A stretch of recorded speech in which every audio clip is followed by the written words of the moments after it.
So now what I'm going to do is, okay, I think I did not commit a few things yesterday, so let me commit that as a push. Okay, cool. So see, what we worked with yesterday was, we worked with the interfaces, right? You remember the tax calculator interface that we created yesterday. Now, very important stuff. You see, this is what we were supposed to discuss today. New features that were added from Java 1.8 onwards. And in fact, we are working with Java 16. So why is it that we are not talking about Java 16 or Java 15 or Java 11 for that matter? And why are we talking about Java 1.8? Because, see, this is the history of Java. When Java started, it was Java 1.0. So then 1.1 and then 1.2. 1.2 was a major change. They enhanced the entire platform by leaps and bounds. They added many libraries, and they added some real cool features to 1.2. So it was, you know, kind of an architectural change. And then 1.5 was a major change. They added quite a few new features to the language. For example, auto boxing was one of the biggest features that they added to Java 1.5, and many other features as well, especially java.util.concurrent package. I repeat, java.util.concurrent package, right? That is what they added in 1.5. It was a big change. So, you know, I would more talk about 1.5 if I was in 2006, 2007, rather than 1.3 and 1.4, because 1.3 and 1.4 was just the, you know, bug fixes and some enhancements. But then, yeah, in 1.4 they did add something called java.nio. Again, that was a big thing, but then it was not an architectural change. It was just that they added new feature, a new library. But in 1.5, yes, a big thing. Then 1.6, cool. 1.7, okay. 1.6 in fact had loads of bugs, and then 1.7 was really very stable, and then 1.7 and then 1.8, again big change. They added functional programming in Java from 1.8 onwards.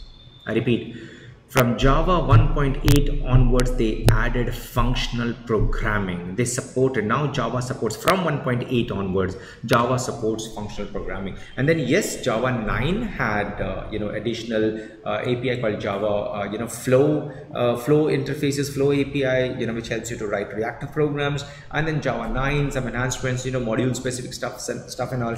Java 11 and then so on. They keep on adding new features. That's fine. But then Java 1.8, big, not a shift, but then big enhancement. And what was that big enhancement? Functional interfaces, functional programming. That's what we are going to talk about in next few hours now. Couple of hours perhaps. And you have no choice, my dear friends. I'm sorry about it. Let me be blunt. In these 3 days, I was always kind of goody, but this 2 hours, I'm going to be very blunt. And you have no choice but to understand, and I have no choice but to convey to you, and I have no choice but to explain to you in such a way that you must be able to work with functional programming, at least the basics of it, and you must be comfortable working with functional interfaces in Java from now on. So all ready for the challenge. It's a challenge at both the ends. It's a challenge for both the ends. If it was, and in fact, yeah, good. So all ready for the challenge. All ready for the challenge. Come on. Come on, guys, get worked up, get pepped up, come on. Great, superb. Nothing is as interesting as programming on the face of this earth. Nothing, absolutely nothing. There is no profession that is as interesting as this. Okay, so Arul has once again shared his number and stuff, so please keep that handy. I repeat, there is nothing as interesting as this profession on the face of this earth. Every day you will be learning something new. Every day you will be learning definitely something or the other new, and it's fun. Okay, you build. I asked one person yesterday. He is a fresher again, and he is an engineer. So I asked him what is the meaning of engineer. It was sad that he could not explain to me, or he did not know the literal meaning of the word engineer. Is there anyone out there who's not an engineer? Which is absolutely fine. I am, by experience, I am an engineer, but by qualification I am a BSc graduate, right? But then by qualification you all are all engineers. Please confirm. Yes, you all are all engineers. It's okay if not. Maybe you're a BC, or maybe you're an MC, or maybe maybe you have gone through some other course. That's okay, fine. But then we are all whatever your academic qualification may be, I repeat, whatever may be your academic qualification, but we are all engineers. And what do you mean by engineer? What do you mean by engineer? Engineer is someone who creates things, who engineers products, who makes products, who design and build products. See, a person who designs, builds or maintains engines, well, that was very specific some 50 years back at the time of industrial revolution, but then engineering is a very common term used in all the fields right now. It's not only about engines and machines but also software. A person who controls an engine should just keep the engine aside, but engineering is a skillful contriver or originator of something. A skillful contriver or originator of something. This is what we are. Correct? So come on, it's pretty interesting. Right now, see this interfaces. First of all, I'll give you some very basic and fundamental things that were added in Java 1.8 to interfaces. See this now, what I'm doing. I am writing public static, okay, and I say int get default tags. See, what am I doing here? And I remove this. I'm not a big fan, and you will not find many people using this feature. Well, there is no downside of using this feature of defining variables here, but it does not really have loads of use cases. If you have one, cool, good, go ahead and use it, but that's okay. So I'm just commenting that out, and I will say return, say for example, instead of int, I'll say float, and I'll say return 5.5 for example. You see this, return static float, I'll say f. Right now, see this. This was impossible in 1.7. You cannot define any static method in any interface until 1.7. So you've got to make note of this point, friends. You can define static functions in interfaces from 1.8 onwards, and you can just simply go ahead and invoke it. So I just go ahead and you see I go to invoice app, and you see this here, and I'll say system.out.println. I can very well do this, and I'll write tax calculator. Do I need to create an object of some class? Do I need to create a class and create an object of that class, and then I will be able to invoke? No. I can just say get default tax, and it works like a charm. See this. See this. It works. Correct? It gives me the results. So it's a convenience. Not that without this your life will be impossible with Java, but this is a great convenience. This is a big convenience. Why? Otherwise, earlier we used to create classes, and in those classes we used to put static methods, and we used to not create anything else, and at the most we used to create private functions. I repeat, private functions in those private constructor in the class, so that no one can instantiate that class. Essentially what we were doing is that we used to create utility methods, static methods in some classes. I don't need to do that anymore. I can just simply have an interface and create static functions out there, and those static functions will do the job. See, whenever the moment you come across anything that is static, so the way you're going to put it in at the back of your mind is that anything that is static is not instance based. It is not specific to the instance. When I say instance, object, one and the same thing. I'm not specific. I mean anything that is static. If you have a static method, any logic that you write in that static method has got nothing to do with the object of the class in which you have defined it. Moreover, here there is no class at all. It's an interface. There is no question of creating the instance of this. It's impossible. This is an abstraction. You see, you remember I did say that I can very well write your abstract, but it is redundant. You see, the IDE is so smart. It tells me, why are you doing that? It is redundant. Even if you don't mention that it is abstract, it is anyways an abstract. This is an abstraction. Correct? So you see this public static float get default. This is a static method. Was this possible until 1.7? No, this is possible only from 1.8 onwards. Correct. Moreover, you can have, now this is really, I mean, see for your learning Java is easier as compared to those who know Java since many years. Why? You would say, oh my God, how is that possible? We are freshers. No, why? Because, now note this, $1 million point. You don't have to unlearn something to learn new thing. Whereas those who are working with Java since many years, and if I teach them that this is how it is, they are perplexed, they are confused. They say, oh, that means everything else that we have been doing was wrong. This is the right way to do it, and this is the new way to do it. Why this new way is there? All of those 1,000 questions come to their mind. Why? Because it's difficult for them to unlearn something. Because there are two efforts right now. They have to unlearn first and then learn next. Isn't it? But here you have to just simply learn. You don't have to unlearn something. So remember this, from 1.8 onwards, you can have maybe not static, but you can have default implementation of the methods here. So I can say public default, right? And if I don't do this, something like this, or say default, okay, get base tags. Okay, of course I need to specify the return type. Right, in Java you cannot get away without defining the return type, and I'll say 2.3, something like 2.3f.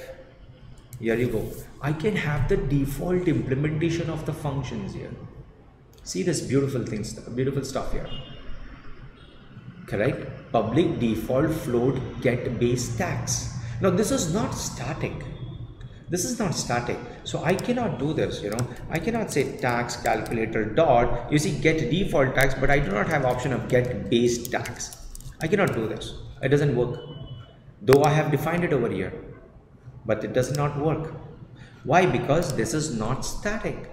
Only static functions can be invoked directly on the interface. Interface dot, whatever the name of the interface is, dot, you can say the name of the function, but here you cannot do that.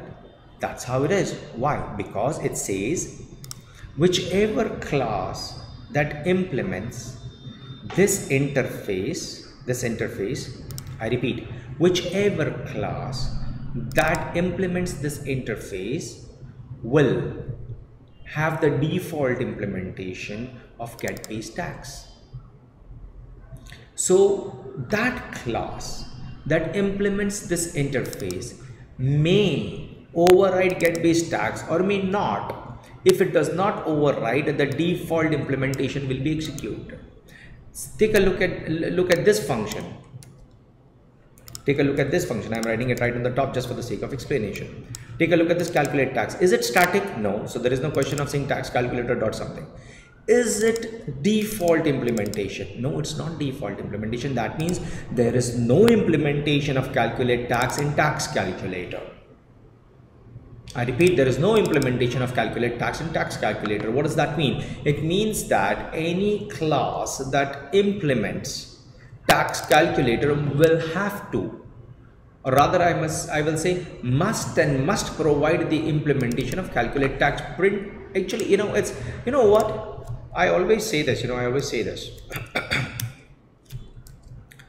that in order to be a good programmer, in order to be an expert programmer rather, what you need is average intelligence. Average.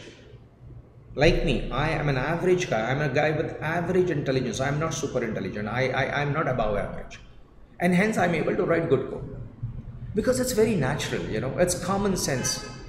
See, take a look at this common sense and just focus on what of the subject matter. Do not worry about why of the subject matter that I'm discussing with you.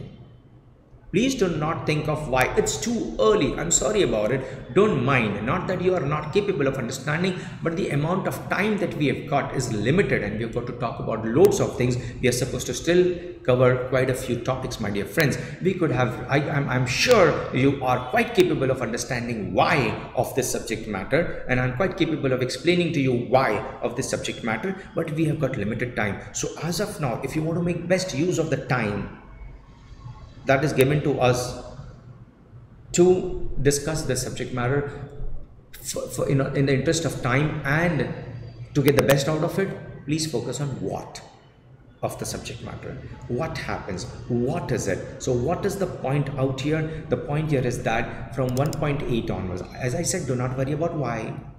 Do not worry about why this feature is given, why is that given, why. It's a good thing. You must know about why.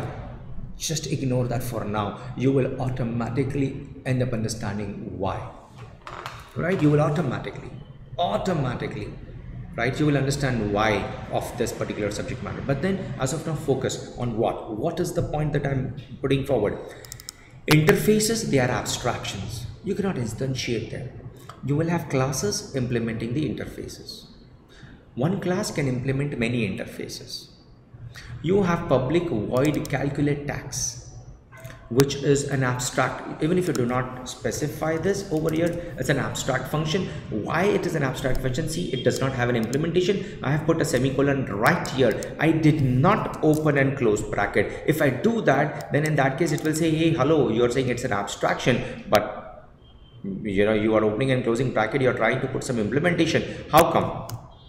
So you say, I will remove abstract. Still, even if you do not put abstract, it is anyways abstract, So it will say either you put default here and provide the default implementation, or if you wanted that to be abstract, then you put a semicolon here, which means that you are just simply declaring the function. It is the responsibility of the class that implements this interface to provide the implementation of calculate tax. See the point here? It is the responsibility of the class that will implement tax calculator to provide the implementation of calculate tax, and that class that implements tax calculator cannot do away or cannot run away from implementing this calculate tax. That class will have to, that class must provide the implementation, or else Java will give a compilation error in that class. Whereas you can provide default implementation with the default keyword. When you say default keyword, what are you trying to tell Java? You're telling your Java that, hey, hello, if the class implements this interface and if it provides the implementation of get base tax, fine, I will use the implementation provided by the class. But if it does not provide the implementation, cool, it can run away. It may not provide the implementation of get base tags, and in that case I will pick up this default implementation. See, so very simple, plain simple English, default implementation. So very simple. And then you have got public static float. Here there is no question of any class implementing this interface. Any point in time in your entire application, you just simply say the interface dot and the name of this function. It works like a charm.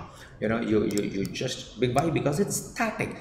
It has got nothing to do with an instance of a class that implements this interface. It's static. Just say tax calculator.get default tax. So you can put utility methods. Well, not that I won't tell you why. I'll keep on giving you. You can provide utility. You can use this for utility methods. So you no longer have to actually create a class and make the constructor as private so that no one instantiates it. Then write static methods, a convenience that is provided from 1.8 onwards, that you can write your utility methods here, right? Used for writing utility methods. Okay, for example, I'll give you a very good example of utility methods, of a utility method. Suppose you want to write a method which will convert a number, whatever the number is, or in an accounting application, where you pass 5000 and it was returned to you 5000. And if you provide 500000, it must return to you 500,000, or it must return to you 5 lakhs. If you pass 200 as a parameter, it must return to you TWOHUNDRED 200 in string. So if that is the function that you are writing, it has got nothing to do with whatsoever any object of any damn class. It is just simply interested in the parameter that you pass, and it does the job for you. You write that entire logic over there, isn't it? It has got nothing to do with any object of any class. It's a generic function. It's a utility function. You would want to put such utility functions and put them, and see, how do you decide which function goes in which class? Based on, logical stuff. Okay, this is the responsibility, this functionality is the responsibility of so and so class. So let me ask this question. I'm watching the chat box. Okay, so my question is, can I practically, I'm saying, practically means, programmatically, do you think my Java will complain or it will give me a compilation error if I write my entire application entire application in one single class with thousands of functions in it, do you think it will give me a compilation error? Do you think Java will give me a compilation error? No. No, absolutely not. Correct. Perfect. It will not give me any compilation error. No, it will not. But you don't do that. Why? Because you know very well, the classes must be cohesive. A class must do its own job. You better segregate the functionality in different classes, and all logically related functionality will go in one class. All logically related functionality, which is logically related to another class, must go in that specific class. The behavior with respect to depleting the inventory and adding to the inventory, when the purchase is done, you add to the inventory. When the sale, okay, let me give you a better example which you all can relate to. You all have a bank account, right? And in the bank account, the moment you withdraw, the balance must be depleted. The moment you deposit, the balance will be added. The balance will increase. So this logic will be there in the account class. I'm putting it very plain. Account class. It will not be there in customer class in the bank, which has got many accounts. You as a customer of the bank will have many accounts, but this particular functionality is not at the customer level, it is at the account level, because you deposit in the account and you may have 10 accounts in a bank.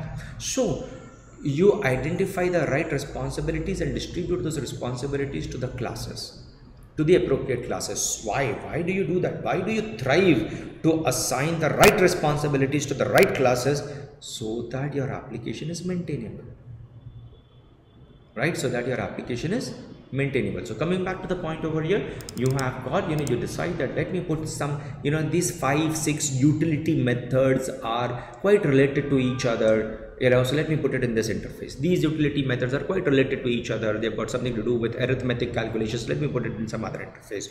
Something with related to tax calculation. Let me put it into, tax calculator interface, some 4 or 5 utility methods. So you can use this.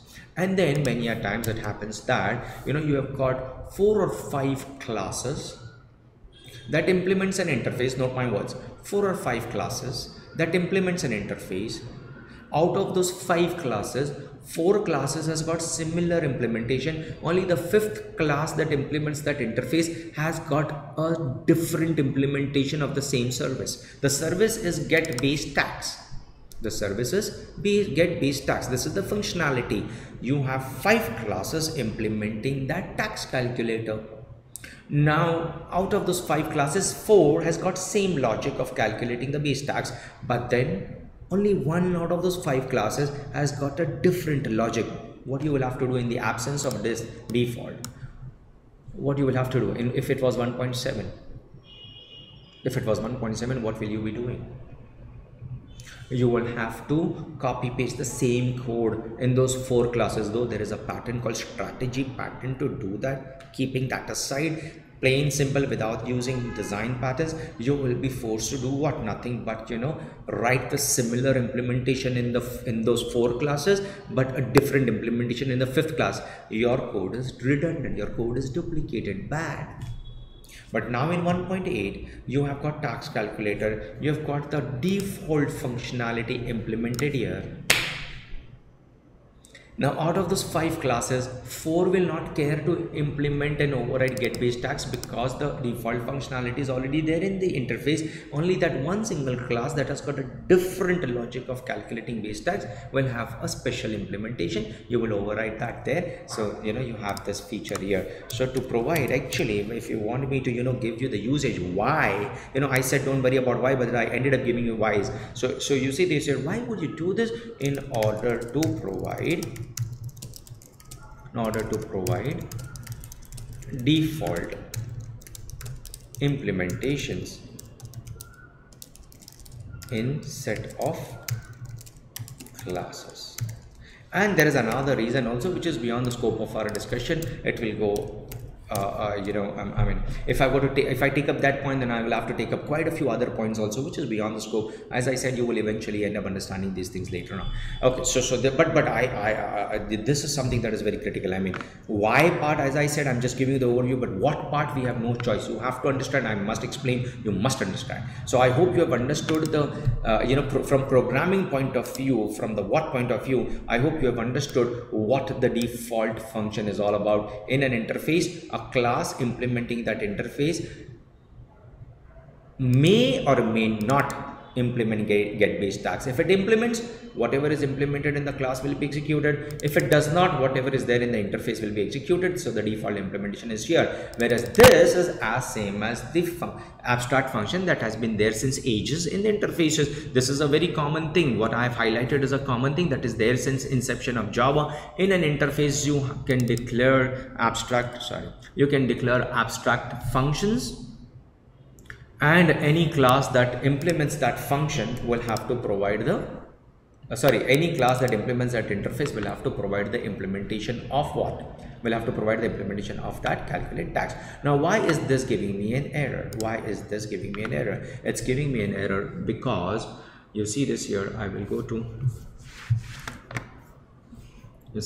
to export invoice. I am implementing tax calculator, but you see this here.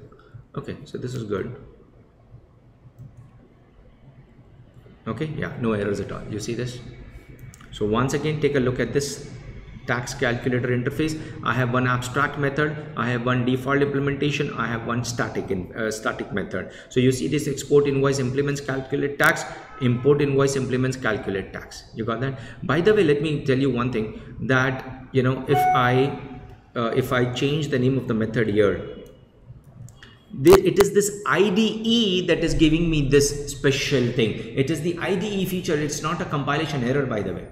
This is the IDE, this IDE IntelliJ is smart. It tells me, while writing code, that if you unintentionally, here we are learning and I'm deliberately making a mistake here, I'm deliberately changing the name. But if at all it was unintentional, it will tell you, oh, okay, so the name of the function is different. It helps me. This is IDE. This is not a compilation error. This is the compilation error. When I go here to export invoice, this is the compilation error. You see this? It says that class export invoice must either be declared as abstract or implement that abstract method which is there in your interface, which happens to be calculate tax 1. So well, this was just for the sake of explaining. I go back and say calculate tax, everything is cool now, perfect. You can see this here. So I go back to my app, invoice app, and you see this. See what am I writing out here? So I have already demonstrated to you. You see this calculate tax is executed. So it can be, and you know what? You remember this is something that I explained to you over here. Dekho, see this? You remember this? You remember this? Customer, right? I said customer.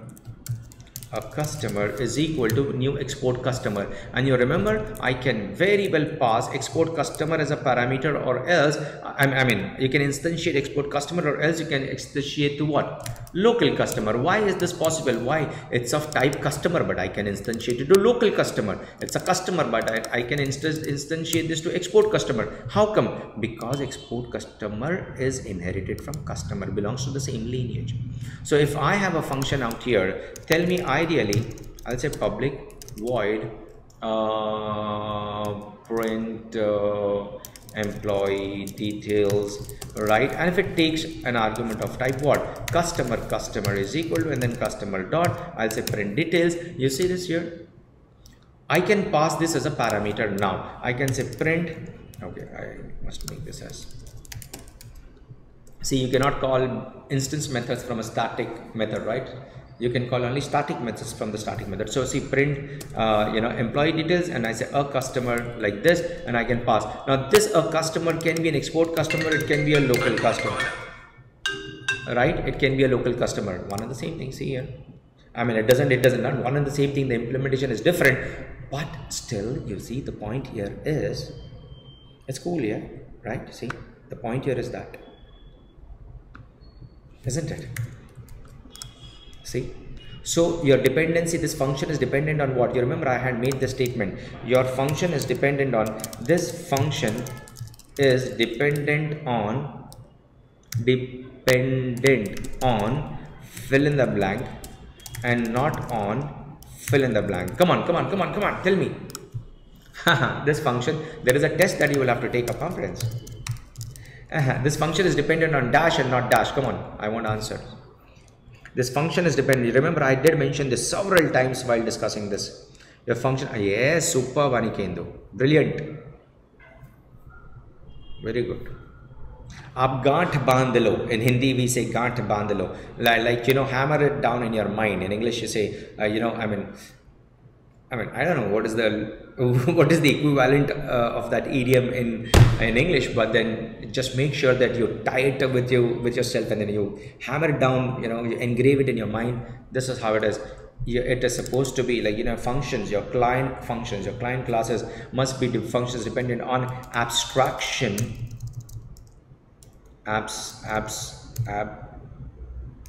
abstraction, and not on implementation. Correct? If at all I write here local customer, that means it is dependent on implementation. Local customer is the implementation. Local customer extends from customer and it provides the implementation of create invoice.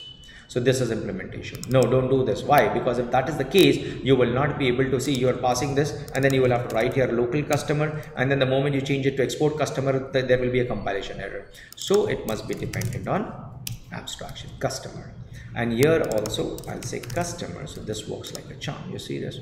So now I can change this from local customer to export customer. No problem. It still works. You got that? Similarly here also, you see this now coming back to your interfaces. You better define a variable of type interface. So I'll say tax calculator. I'll say calculator is equal to import invoice, and I say calculator dot calculate tax. Fine. If I say calculator dot, you know, if instead of that, if I say instead of import invoice, I'll say export invoice, still, you know, I have that functionality. Why? Because both of these implement tax calculator and they guarantee the implementation of the abstract function that is there in the tax calculator. This is the abstract function. Correct? That's how it is. See this.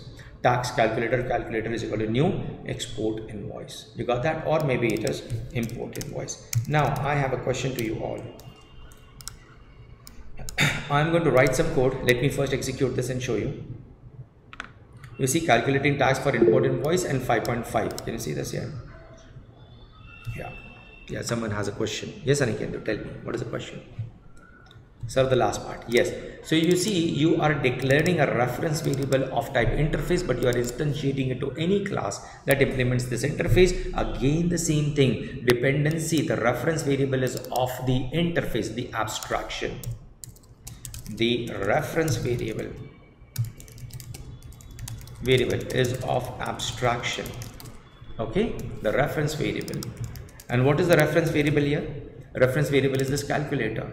The reference variable calculator is of abstraction, right? Which can be instantiated to any class that implements the abstraction. And what is that abstraction?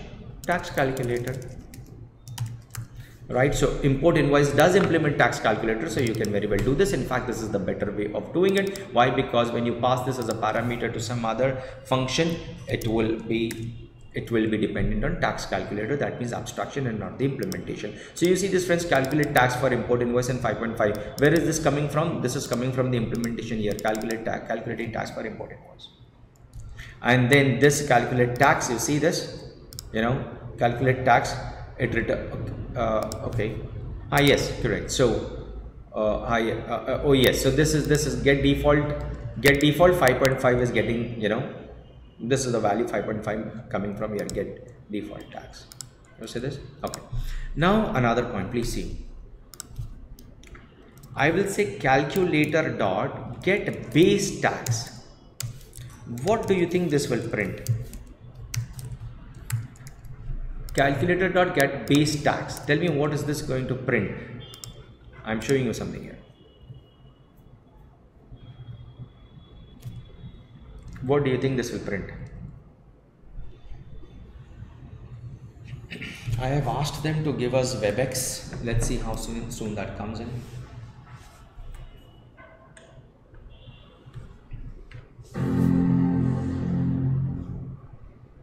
Yeah, tell me friends, what will it print? Yes, exactly 2.3. Why? Because this is the default implementation provided over here, right? 2.3 float. Right, let me run this.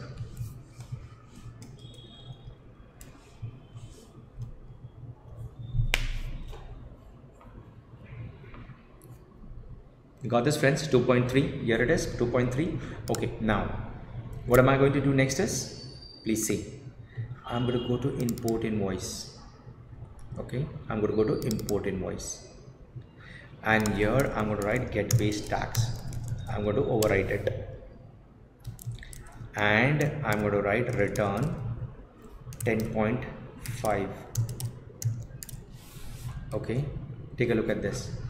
I come back here. Now I run this. Tell me what is it that I'm going to get here for base tax.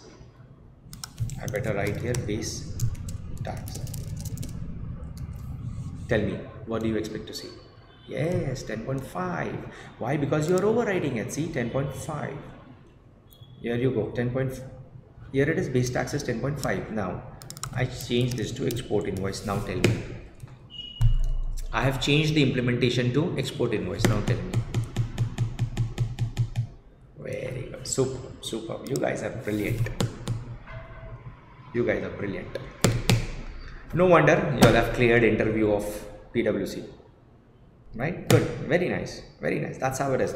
Let me now push this code, go through this code, study this code, run this invoice app in my own project. You run this, take a look at it, you know, all the 3 classes, all the 4 classes, 5 times, 6 times, run it, make changes there and there itself, but roll back. But otherwise, you know, best would be what? Don't. When I push it, just copy this folder and put it in your own project and then play with it.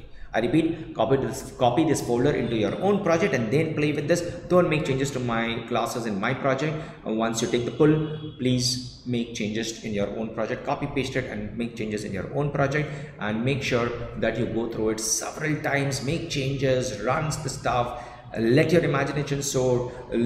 Maybe you get errors and stuff and all, and then you prepare your questions, maybe 1 questions, maybe 2-3 questions, and shoot those questions there in the chat window, and I will answer all of those questions to you. After this, we are going to get into functional programming. I repeat friends, functional programming, which is very, very critical. If you don't know that, if you don't understand that, there is a problem. Okay, so I will push the code that I have written so that you can take the pull, and I will say more with interfaces, or I'll say more on interfaces.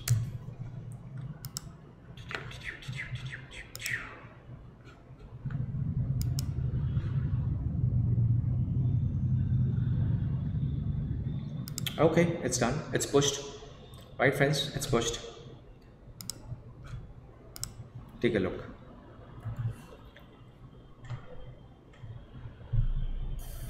Excuse me, sir. Yes. Sir, can you tell me how to get this code? Okay, I'll give you the URL. You go to oh my God, I had explained that to you. Anyway, so I will show that to you. Just a minute. Sir, I was absent yesterday. I was on sick leave, so I don't know about this. Oh, okay. Just a minute. I'll show you. Okay, thank you.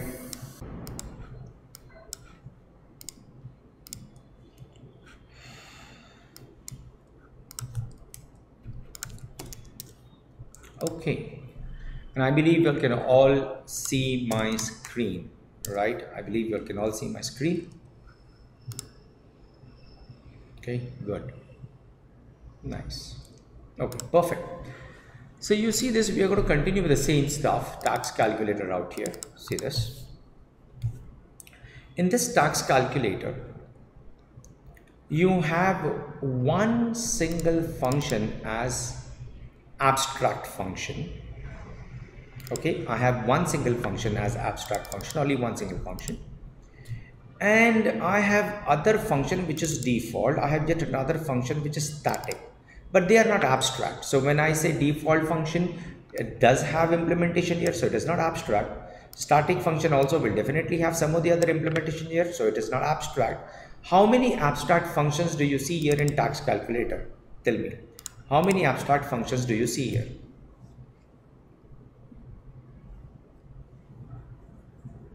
Very good. Very nice. Very good. So there is one single abstract function here. Now all such interfaces, I repeat, all such interfaces which has got one single abstract function declared in it, just one single, only one. The implementation of such interfaces can be represented as objects. What I mean by this is, let me start step by step. I have invoice app, and now I will write another class. I'll say invoice app with functional interface. I mean, just a new class that I want to create, because I don't want to make changes to the existing one, and I wanted to get started with, on clean slate. So this is where I'm starting. You see, one way of providing the implementation of an interface is that you create a class and implement an interface like this. You create another class and you provide the implementation like this. So forget about runnable for the time being now. We don't need that. Okay. And also we don't need this. Okay. So you see this, we have got calculate tax over here. We have implemented tax calculator, export invoice, implemented tax calculator, and here is the implementation. Right, here is the implementation. So this is one way of providing the implementation of this interface. I repeat that this is one way of providing the implementation. That means you create a class in your project.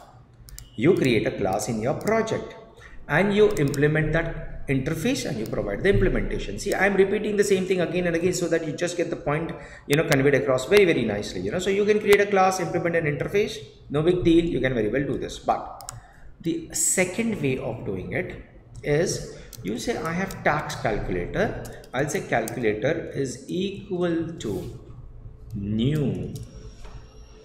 I say tax calculator. Now you say, Shakir, how come? You have been telling me right from day one that you have been telling us, I'm sorry, that you cannot instantiate an interface, you cannot instantiate an interface, you cannot instantiate an abstraction, whether it is an abstract class or an interface. If it is an abstraction, both the cases it is an abstraction. An abstract class is an abstraction, an abstract interface, an interface is anyways an abstract, it is an abstraction. And now you are telling us new and tax calculator, which actually happens to be an interface. Yes. What does that mean? When I say new tax calculator over here, see, the IDE is pretty smart. Okay, the IDE is pretty smart. Okay, if I don't make use of the IDE too, then also I can say new tax calculator, open and close bracket, and I will provide the implementation of calculate tax over here like this. What does this mean? How will I read this? I am creating an anonymous class, anonymous. See, if you're not, you know what, I mean, it's sad. It's really sad.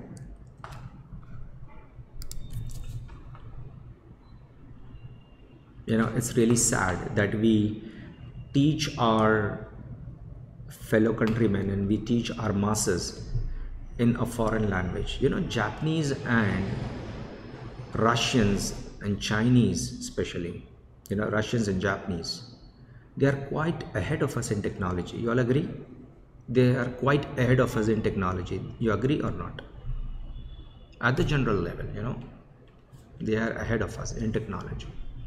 Can you tell me why? Why they are ahead of us? Are we less intelligent than them? Or are they more intelligent than us? Are they? Are we less intelligent? No. Then what is the reason? What do you think is the reason? Have you ever pondered over this? What is the reason? What do you think the reason is? Yes, Bhartiya, you're right. Because they teach their masses, they learn, they teach their, and they learn and they teach their masses in their own mother tongue.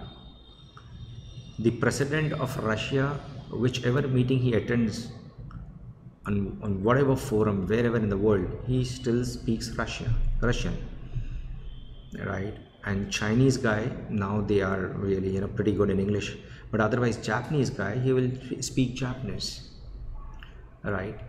Whereas we teach our masses, there's nothing wrong in foreign languages. There is nothing wrong. Not that I'm being extra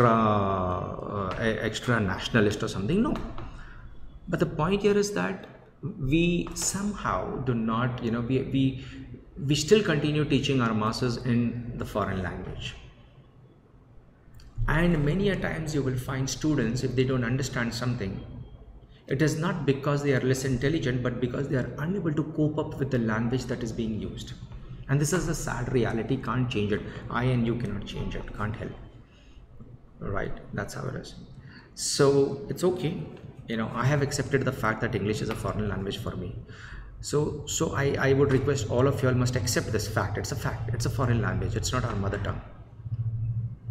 Some of them don't know English also. Yes, very correct. Yes, Likita, sorry. They don't know English. Absolutely, they don't know. And they are scientists, guys. Russian scientists, a Russian scientist and a Japanese scientist may not even know English. Correct. That's how it is. So point here is that. But it's a sad reality with us here. So it's okay. No problem. We're going to live with it. So, but then what? If at all you are unable to understand a statement, whether you are reading in a book or you are reading an article on the internet, or if you are attending a training like this, and if you come across, oh, Shakir said something, oh, this article has got a statement, oh, what is it trying to say? First, make sure that you understand the literal meaning of each and every word that is used there. So, of course, I don't mean to say that you all do not know what is the meaning of anonymous. It just, in Java 1.5, they had introduced annotations. Prior to 1.5, there was nothing like annotations in Java. So they introduced 1.5, they introduced annotation. And trust me, I did not know the literal meaning of the word annotation during that time. In 2005, I was not aware of what was the literal meaning of annotation. So the first thing that I did was dictionary and find what exactly is the literal meaning of the word annotation. And it tells me what annotation is, some extra footnote, additional note, annotating a letter, some additional thing about the letter. Oh, so now I understand. Annotating a class is giving some extra information to the compiler about that class. Annotating a method, some additional information to the compiler, maybe at the runtime, at the time of execution, runtime, or maybe at the time of compilation. This is an extra additional information to the compiler, or maybe to the runtime environment, on top of the method, on top of the field. I understand. So that's the way. If at all you feel that okay, you're not getting it, it's mostly because you don't understand the statement. I don't understand the statement, and we must go to the dictionary. So point that I'm trying to make here is that this is an anonymous class. There is an anonymous class, no name to it. The moment I say new and an abstraction, that can be an abstract class or maybe an abstract interface. Of course, interfaces are anyways abstract. Classes can be abstract or not abstract, but interfaces are always abstract. So when I say new tax calculator, I am creating an anonymous class, and that anonymous class is providing the implementation of this interface. I repeat, I am creating an instance with this new. I am creating an instance of an anonymous class that implements tax calculator. This is the syntax. I repeat one more time. When I say new and an interface here, it means I am creating an object. New means I am creating an object. I am creating an object of which class? An anonymous class which provides the implementation of tax calculator. And if that anonymous class is supposed to provide the implementation, needless to say, I must provide the implementation of that method here, or else it will complain. Correct? So what will I do? I will provide the implementation here. When do you do this, not doing something like this? When is it that you decide that I don't want to create a class explicitly in my project and make it implement an interface and then write the code here? I will inline create an object of an anonymous class and implement the interface there and there itself and provide the implementation here. When will you decide to do this? When you know that the implementation that you're going to provide will be very specific to this piece of your code here in this particular part of your application, and you will have different implementation in some other place and different implementation in some other place and different implementation in some other place. That means you will always end up using, or rather let me say more often than not, you will end up using you will end up using different implementations. And if that is the case, how many classes will you keep on creating?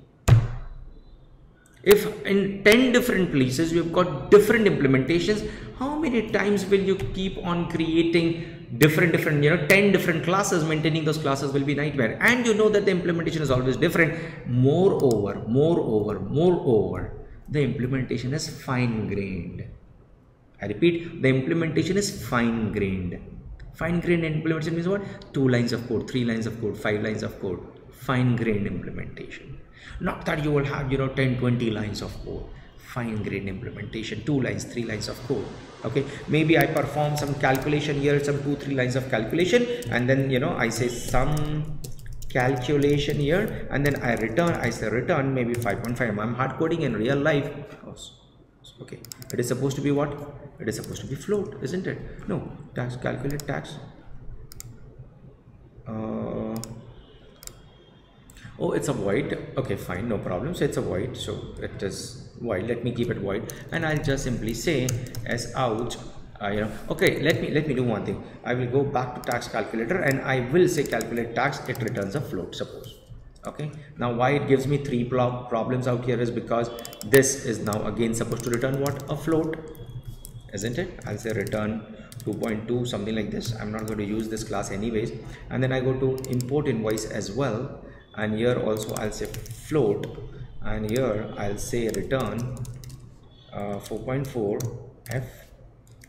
Okay, and now I go back here, you see this, so this is again supposed to be float, so I'm returning a float. Okay, I have done nothing great, just that in my tax calculator, instead of calculate tax returning void, I am saying it returns a float. So you see this, it is supposed to return a float, so I'll say return. Now I'm saying, so I'll perform some calculation and I'll say return 3.5, something like that.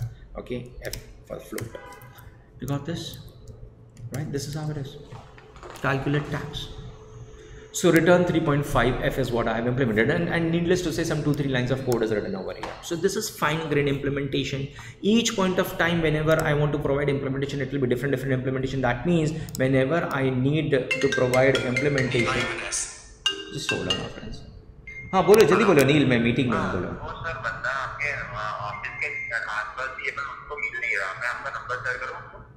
हाँ उसको share करो जल्दी, मैं meeting में हूँ.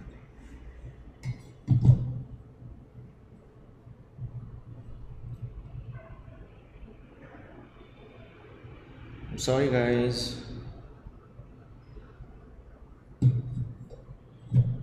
Okay, so yes, tax calculator, right? So you got this return 3.5. so this is what I am. So this is one way is what you create a class and implement an interface, and then you write the implementation. So you create a class in your project. Here is that, see, I am not creating, this is an anonymous class, I did not create it in the project. So this is one way of doing it. And if at all I have that tax calculator, suppose, so how many abstract functions do I have over here? How many abstract functions do I have here? Only one. Suppose if I have 2 abstract functions, calculate tax, and if I say calculate state tax also, something like that, right? Calculate state tax as well, then what I will have to do, I will have to go to this as well as, I'm using the hotkeys and implementing the method calculate state tax. You see it comes over here, and then I go to export invoice also. Here also, in order to make this compile successfully, I will have to implement both the methods, calculate tax as well as calculate state tax. And so is the case over here as well. I will have to implement yet another method over here. See this, calculate state tax. So this compiles successfully. So this is inline implementation. Again I repeat, this is one way is to create a class and implement the interface. The other is to create a new object. Note my words, create a new object of an anonymous class and provide the implementation right there in line. This is one way of doing it. You got that, friends? This is one way of doing it. Unknown caller. Hello. Sir आइगनस से बात कर रहा हूँ. हाँ आप देखो, लाभ रेसिडेंसी मत जाना, मैंने अच्छे से व्हाट्सएप पे लिखा था. लाभ कॉम्प्लेक्स पूछो, ओल्ड प्रमुख स्वामी हॉस्पिटल. आपने फाटक देखा? वो जनार्दन इंडस्ट्रियल है ना, उसके पास जो कॉम्प्लेक्स है वही ना. नहीं, अरे अब मुझे क्या पता कौन सा जनार्दन इंडस्ट्रियल, भाई मैंने अच्छे से लिखा है, अच्छे से. ये आपका मोबाइल नंबर है? क्या बोल रहे हो सर आप? ये आपका मोबाइल नंबर है? हाँ मोबाइल नंबर है.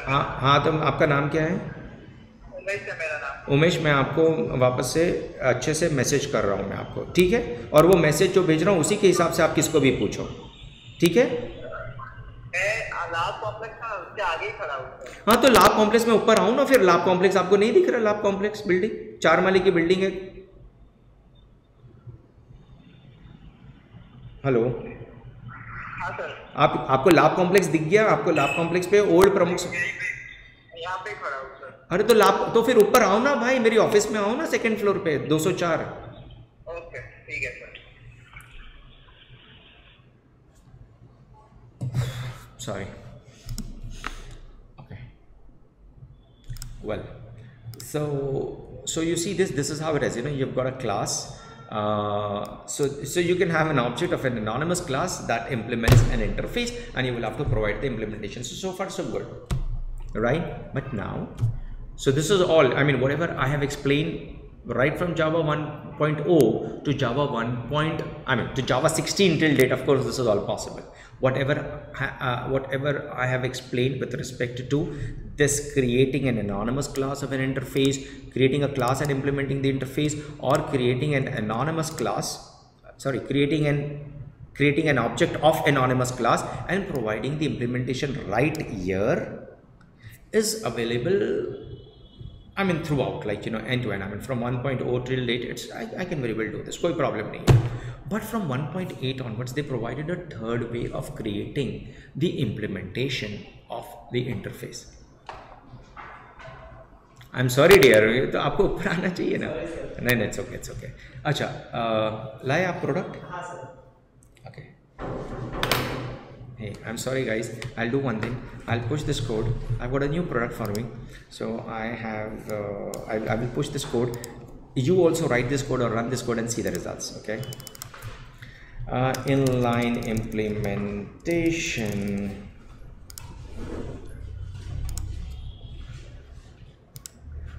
Okay, take the pull, friends. Take the pull.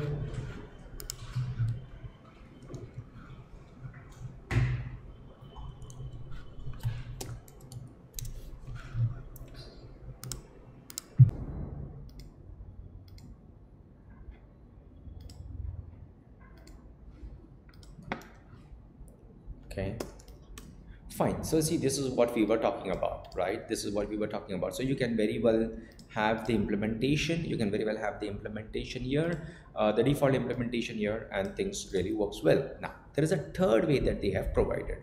I repeat, there is a third way that they have provided. And what is that third way? Then that is only and only from Java 1.8 onwards. You know, in Java 1.8, they came up with a concept of functional programming. Now, what do you mean by functional programming? It means a lot. There is a lot to discuss. We can discuss next 3 hours about it. We can discuss the concepts behind it. We can discuss what are the principles of functional programming. We can discuss what pure functions are. We can discuss all that stuff, but that is beyond the scope. I want you to understand certain things which will help you to, you know, which will kind of work as building blocks for you as you proceed further doing functional programming in Java. And you will not even realize, the day will come, you know, all of a sudden you will realize, I mean, in view, not that you will not realize, you will realize that you have started, you know, getting along with functional programming, the principles of functional programming, you know, like a charm. So, but then till then, you know, I mean, to start with, rather, I would say, to start with, right? So to start with, understand the fundamental and the building blocks that I'm sharing with you as far as functional programming is concerned. So the very first thing is that functions can be represented as objects. I repeat, functions can be represented as objects, can be passed as a parameter to some other function. A function can be passed as a parameter to another function. And which interface, what kind of interfaces are considered as functional interfaces? So when you say a function is an object, the function must be within an interface. First of all, when I say a function is a, you know, I must be able to create an object of type function, then needless to say that that function that you declare must be in an interface. But there is a thumb rule that interface must represent a functionality, or I would say it must represent the functionality, one single functionality, not more than one. So this is not acceptable. What is not acceptable? And not that you don't do this, if you have there are still hundreds of interfaces, thousands in fact, if not thousand, hundreds of interfaces still there in Java, which has got not one but multiple functions declared in it. That's fine, but then they are not functional interfaces, which is okay.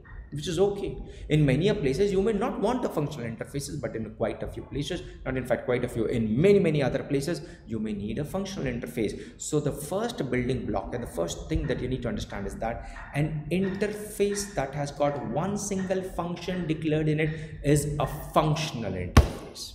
I repeat, an interface that has got one single function declared. But you will say, oh Shakir, but then there is get base tags, get default tags. This is default implementation, this is static. I am saying there is one single abstract function declared in an interface that becomes a functional interface. You may or may not annotate it as functional interface. That's besides the point. If you annotate it, it enhances the readability. If you don't, fine, no problem. Still, this is a functional interface. Why? Because there is one single abstract function declared in it. And if that is the case, so of course I will have to go back over here and I will have to remove this implementation.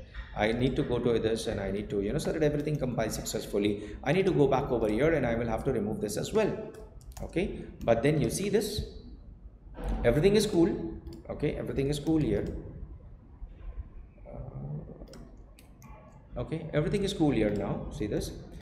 So this is a functional interface. Now, why am I calling it a functional interface? Because there is one single abstract function declared in this interface. Hence, I will call it a functional interface. And what is the peculiarity of such a functional interface?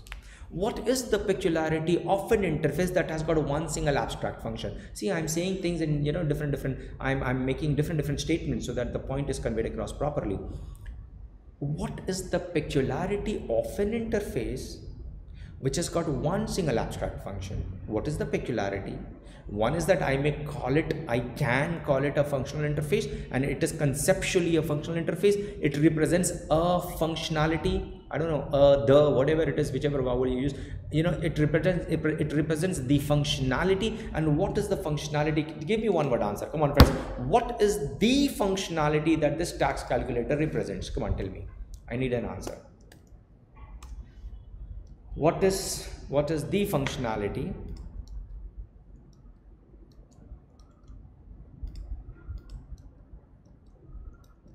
Yeah, what is the functionality? Super, very good, very nice.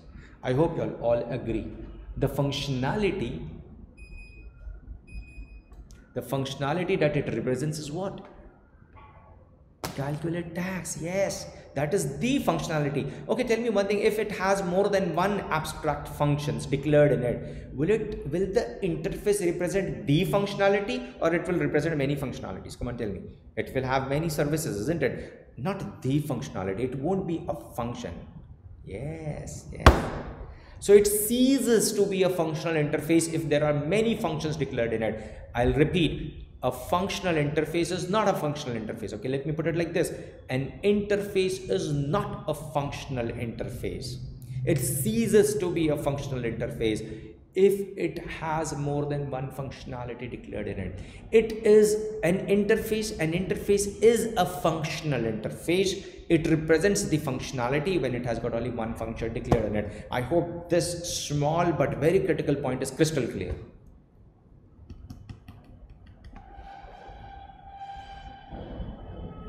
Yes, clear, super. So you know what they say, 1.8 onwards, if at all that is the case, that you have a interface with just one single function declared in it, so this is now a functional interface. And if really that is the case, they say we will give you the third and most elegant way of providing the implementation. And it says what you do, tax calculator. I'll say calculator 1, because I have already declared a variable here, is equal to Java 1.8 becomes smarter. It becomes smarter. It says, why do you care to tell me that you are creating an anonymous class of tax calculator? Java 1.8 says, hey, hello, I am smart. I know on the left hand side you have used a tax calculator, so I can automatically do the inference.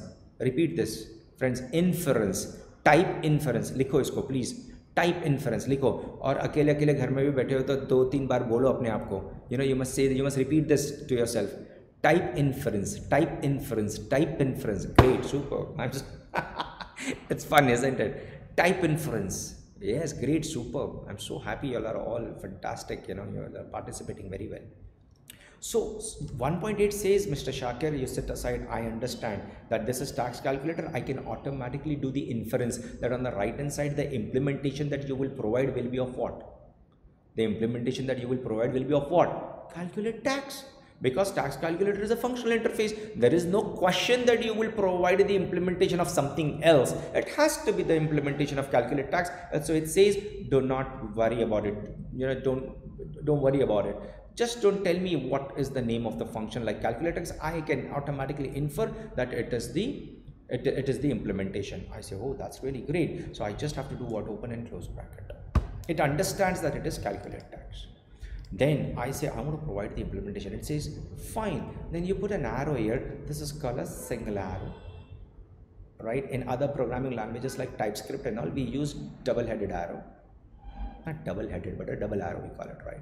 This is a single arrow. And here I will do what? I'll just open and close bracket and I will say, I'll return 3.5. Cool. Okay. F.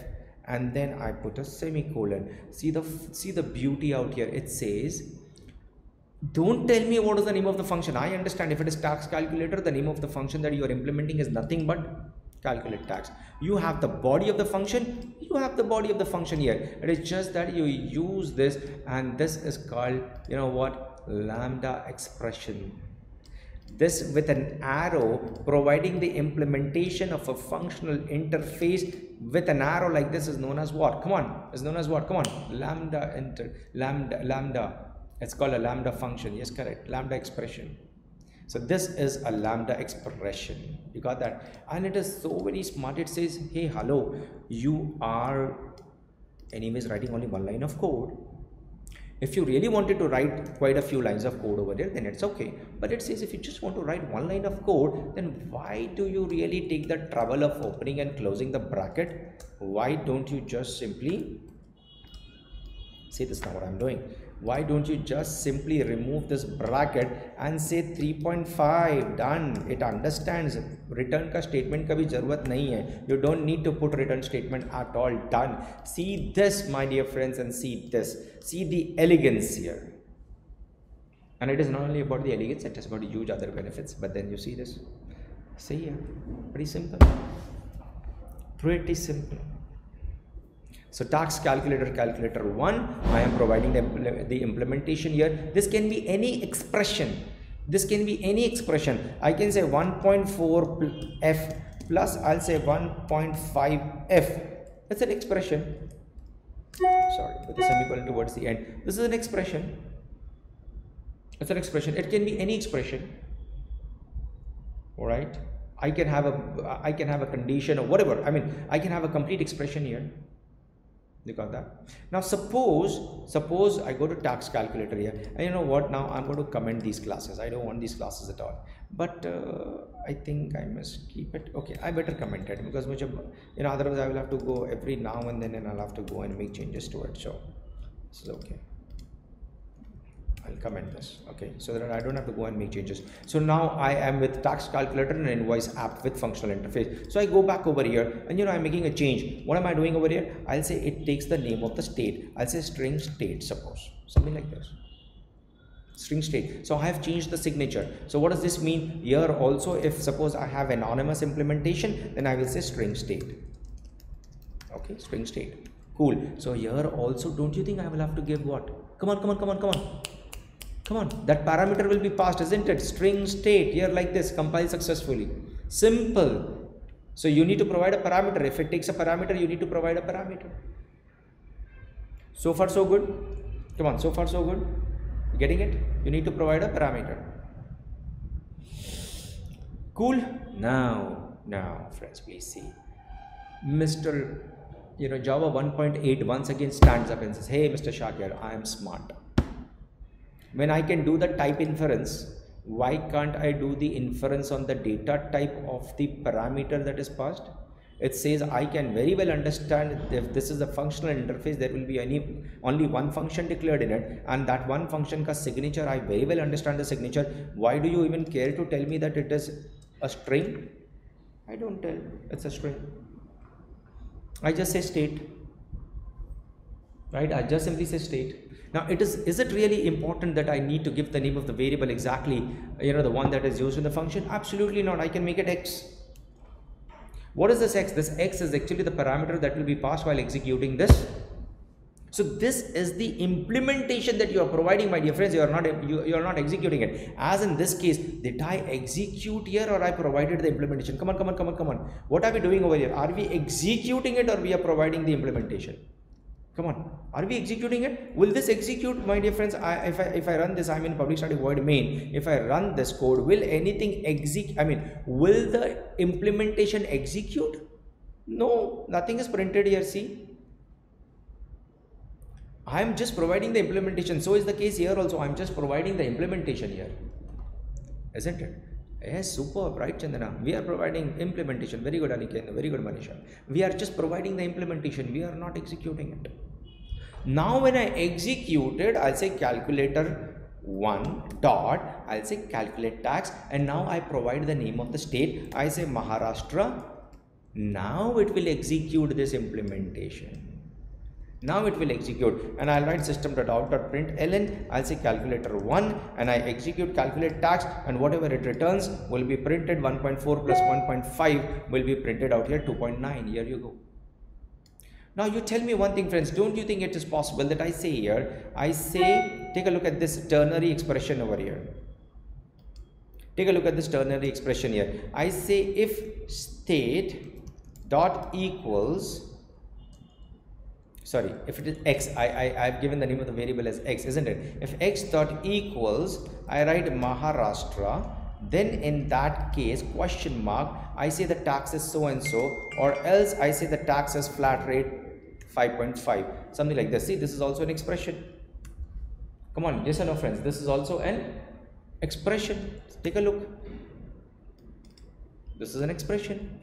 Cool, everything compiles successfully. So if I pass Maharashtra as a parameter here, take a look.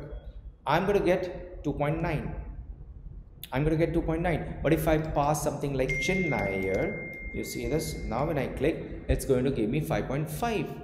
Why? Because it executes the implementation, and this implementation happens to be an expression. Simple stuff. Any doubts, any questions here? Come on. Simple, it's such a fantastic thing. Okay, now I go ahead, I go to tax calculator and I say comma. Okay, I'll say float, something like base tax, just for the sake of doing it, base tax. Okay, so I come back over here, and here also in that inline implementation I will have to give float base tax, isn't it? Something like that. And then I make use of that base tax somewhere over here, do some calculation state. If the state is so and so, then multiply with the base tax or add the base tax or whatever. So of course here it is giving me a compilation error. Why do you think it is giving me a compilation error? Why? Because calculate tax takes 2 arguments, whereas over here I have provided only 1 argument. So I'll say x comma y. Cool, no problem at all over here. So of course while executing it I will have to also provide some float value here, because it's supposed to take, see, calculate tax takes what? 2 arguments here. Take a look. So x comma y, see the lambda expression here, isn't it? X comma y, see the lambda expression here, and then perhaps I'll say plus y. You see this? Perhaps I say plus y. I'm making use of the second expression here. Take a look. Simple, my dear friends, simple. There cannot be anything much simpler than this. Very simple stuff. You see 9.9, I'm adding y to it, and based on all of this there is a condition here, isn't it, friends? Come on, you're getting the point. It's 11:20. I'm going to push this code. I give you half an hour for the tea break plus exploring this code.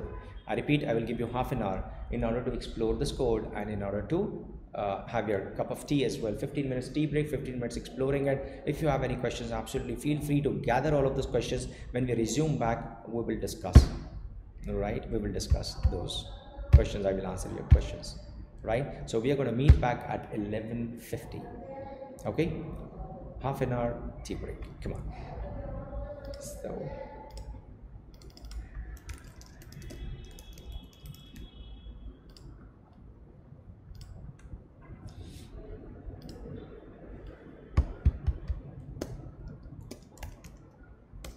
You got that, friends? Okay, we are good. Proceed further. Let's get started. Right at 11:50. We will resume at 11:30. Thank you. Thank you so much. Thanks.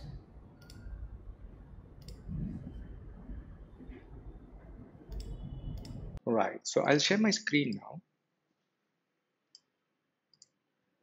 and you see this. Okay. I hope you can all see my screen now. Right. And this is what we were at, and this is what we discussed, right? Isn't it? This is what we discussed. So you see, we created a lambda expression. In fact, this lambda expression is nothing but the implementation of your functional interface. That's how it is. It's just the implementation of your functional interface. Now, how does this help? How does this help? Abhi, you've got to understand this very nicely, correct? You've got to understand this very nicely. Suppose if I have a function here, suppose if I say public void, generate tax slips, maybe something like that, generate tax slips. And this generate tax slips takes an, I'll make it static. It accepts an argument of type tax calculator. Okay, I'll say calculator. And here I say calculator dot, I'll say calculate tax. Okay, and whatever I need to provide as a parameter, I will provide as a parameter. I'll say Maharashtra, and then I say 4.4f or whatever. Based on whatever is the logic here in generate tax slips, I will invoke this function. Now take a look at this. Tax calculator is a functional interface. It is represented as an object. Please see, it is represented as an object. And here I can very well say generate tax slips, and I can pass that calculator 1 as a parameter. So you see an object of type functional interface. So this is a function object. I repeat, this is a function object, and I'm passing that function object as a parameter to another function. Now this function, this is worth noting. This is the most critical point. This function is completely agnostic of what the implementation is. I can reuse this function by passing different implementations. In fact, I can just simply say from anywhere in my application, okay, I understand this is a public static, in this class or whatever. If I design it, in a more, real life way, then in that case, I will design it in such a way that from wherever I want, I can just simply provide the implementation of this tax calculator. See, generate tax slips. One is that I define an expression and then I pass it as a parameter, or else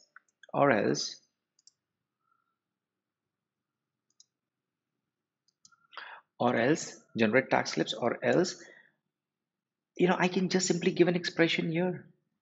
I can give something like this. I can say x comma y. Okay, and I can very well provide the expression here. I'll say x plus y. Okay, yeah, okay, it is supposed to return what? A float, isn't it?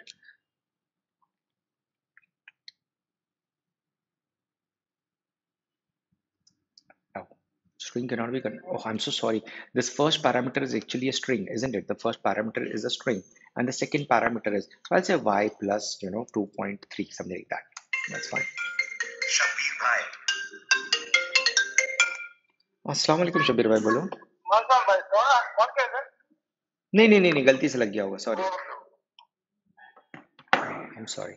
So you see this, what am I doing here? I'm passing the lambda expression as a parameter to the generate tax slips. See this, this is something very important. Huh? See the syntax out here. So I have taken you step by step. One is the way that you can have anonymous class, an object of anonymous class created, and that will provide the implementation. The other is that you can very well create a lambda expression here like this and put it into a reference variable of type that functional interface and pass it as a parameter. Or else I can directly have a lambda expression passed as a parameter to any function that takes that type of functional interface. Simple, correct? And what I have done here, the style in which I have written the code, so this is my functional interface, no doubt about it. This is the lambda expression, no doubt about it. What is this function known as? Which in turn takes a functional interface as a parameter.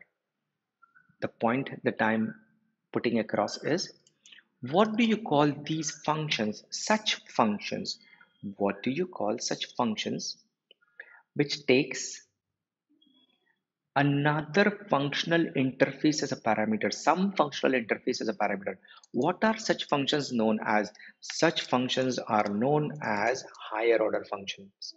Such functions are known as higher order functions. You got that? It's known as higher order functions. See? So always remember, it's a thumb rule. What is a higher order function in Java 1.8 onwards, which supports functional programming? So in functional programming, the function that takes another function as a parameter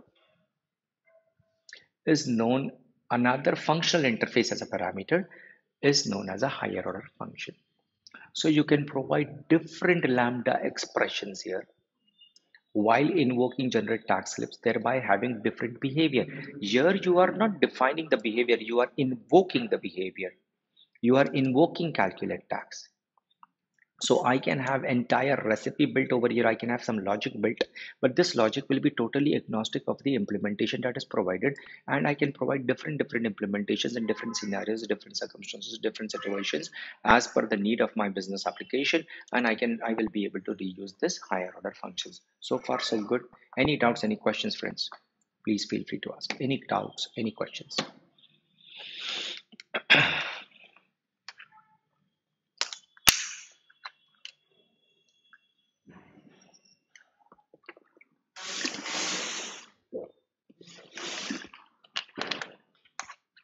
The workflow is exactly the same, no difference at all. What is it? See, wait a minute. Tell me one thing. What if I still have, something like this export invoice as one, as okay. See this compiled successfully. I have export invoice as a class. So if you ask me how it works, if you are asking me how it works, it is no different. There is no magic happening over here. There is nothing special that is happening. If I have a class that implements an interface, I have the implementation of calculate tax over here. Tell me one thing, and if there is a function which takes tax calculator as a parameter, can't I write export invoice is equal to new export invoice, and can't I execute generate tax slips and pass invoice as a parameter? Come on, I can, right? Why? Because export invoice implements tax calculator, and this takes an instance of type tax calculator. It takes an instance of any class that implements tax calculator, so the contract is fulfilled. It works. See, the only now difference is that instead of creating a class exclusively, or creating a class here in my application, what am I doing here? I can very well create an inline implementation of tax calculator, and then can I pass calculator as a parameter to generate tax slips or not? Come on, can I do that or not? Why not? This is an instance of, or an object of, anonymous class that implements tax calculator and generate tax slips, takes tax calculator. Can't I pass this as a parameter? I can. Similarly, I can very well provide the implementation of tax calculator as a lambda expression. Why can't I pass that as a parameter? Everything else, everything remains the same. So the tax calculator over here, it is just that the style in which I have implemented calculate tax of tax calculator is different over here. It is implemented in the form of a lambda expression. Implementation style is different. The way I have written the code is different. It is still the implementation. I can very well pass the instance of tax calculator. Why? It takes tax calculator as a parameter, right? So I can pass tax calculator as a parameter. Now, one step ahead, I'm saying generate tax slips instead of storing this into a variable of type tax calculator and then passing that variable as a parameter. I'm directly passing the expression. Kya problem hai? Isn't it? Correct? That's how it is. I hope you got it. Anand, what was about the agnostic part? Huh.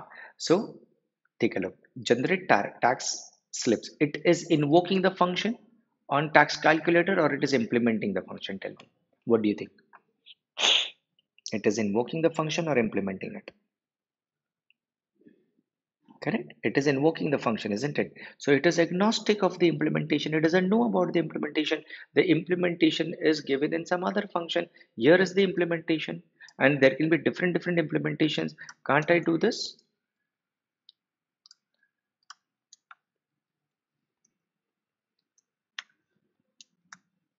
See, different implementations.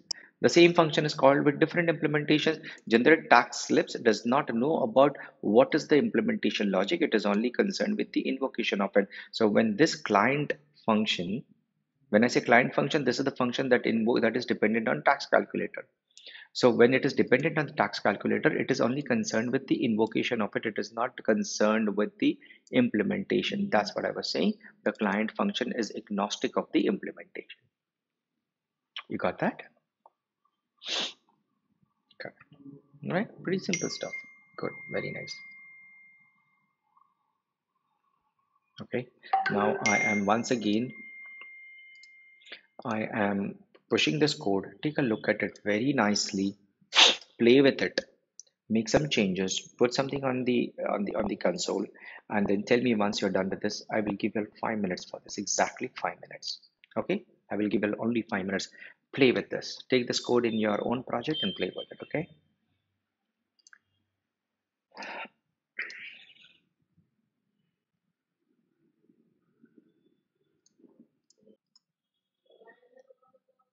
Right, friends. So let's get started. Let's get started, friends. Okay, so I hope you can all see my screen. You can see my screen, friends. Okay, good. All right. So you see now what we are coming to is a very important and interesting stuff here, friends. Very interesting stuff. I will close this this class, and I will close the explanation, and I will stop using this package now. I will create another package now. I'll say package, and I will say streams. I'll just say streams, and in that I'll say class, and I'll say streams demo. Okay, and see this. This is what I'm going to do. Okay, streams demo. Please see this.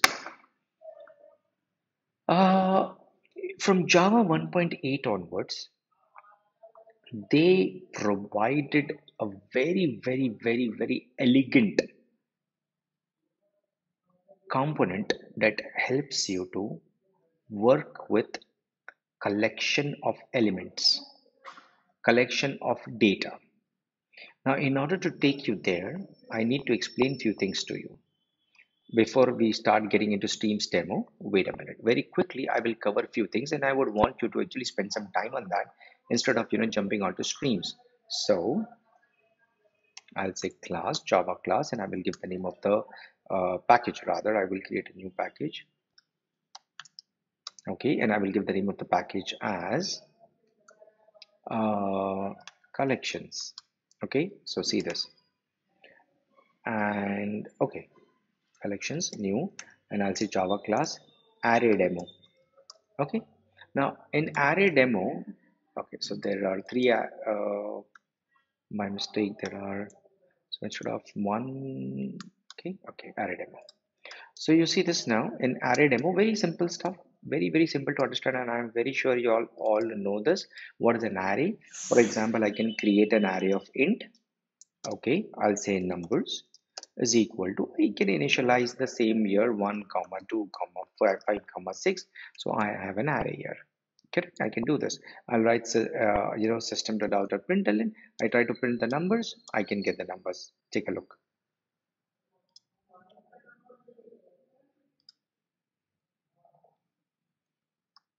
Okay.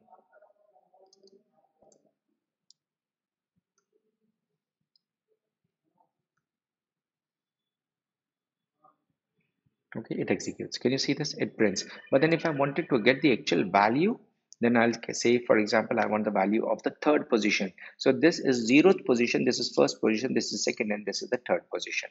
So see this now.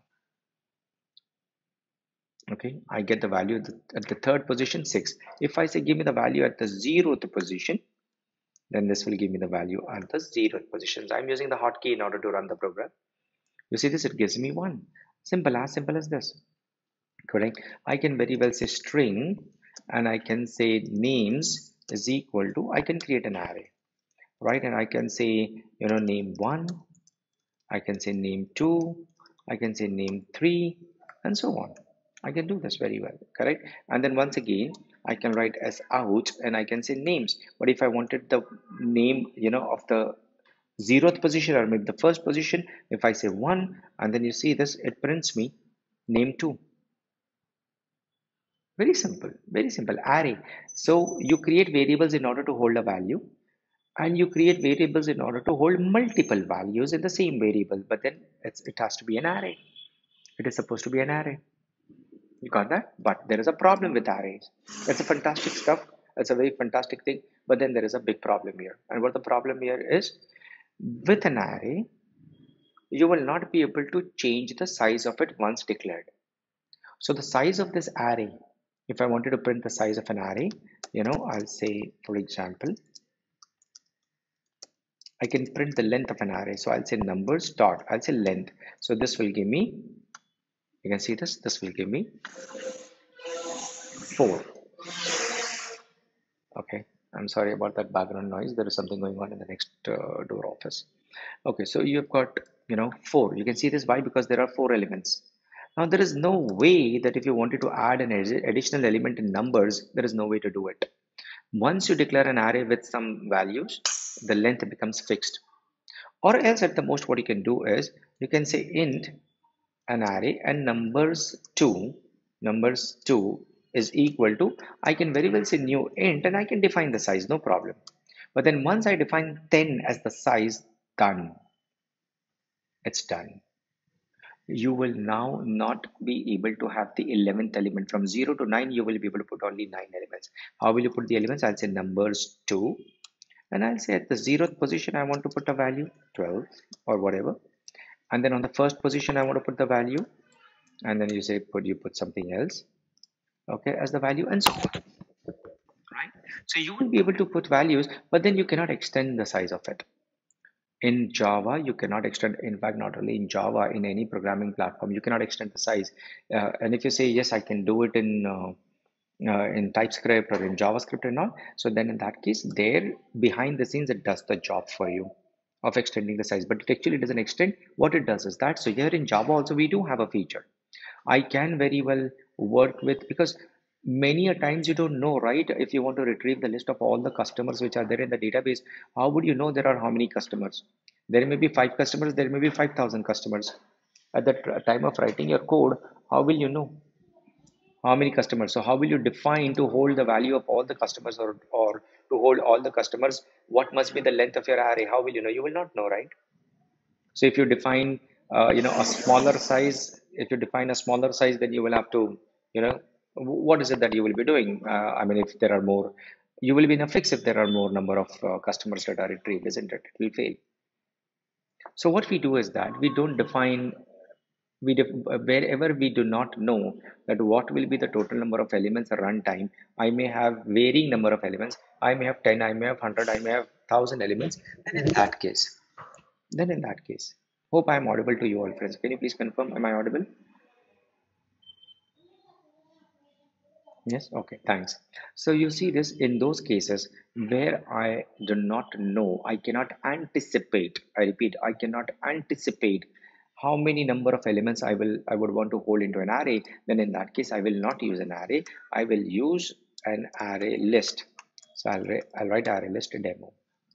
Okay, now here what I'm going to do is I'll say array list, sorry, array list of what type. I want to create an array list of type integer, and I'll say array or say for example values is equal to, I'll say new array list. That's how. See this. This is what I'll do. Now here there is no limit. I can keep on adding values dot add, and I'll say because it is of a type integer, I'll say 1 to 3, or I can go on adding whatever because I did not define the size at all, right? And then you see this here, and then you see this here. Whatever values I want, I can keep on adding. You got that? And then if I want to print the values, I can just simply say s out, and I'll say values, or else I will be able to also iterate over it. You can see that. Okay, sorry. Right, see, it's printing 1 2 3 3 2 12 and 323. It's printing me, it's printing for me the values that I have put. I can go on putting whatever number of values. What it does internally is that it creates an array of object, and internally it keeps on extending the size. So it creates a default size array behind the scenes, and as I go on adding more and more elements beyond the default size, it keeps on extending the size. Okay, sorry, I take back my words. It does not extend, it creates a new array, copy the content of original array into the new array, and this new array is double the size of the previous array. And that's how it accommodates. Now everything is taken care of, everything's taken care of by Java behind the scenes. In the array list component, we don't need to worry about how, what it does behind the scenes. But then yes, I can keep on adding multiple values. And this entire collection, this entire array list and stuff, you must know the entire hierarchy. Okay, there are many data structures. So this is a data structure in which I put data. I repeat, this is the data structure in which I put data. Right, this is the data structure in which I'm putting data. So there are many such data structures in the collection framework. I repeat, there are many such data structures in the collection framework, and I would like to show that to you. See here.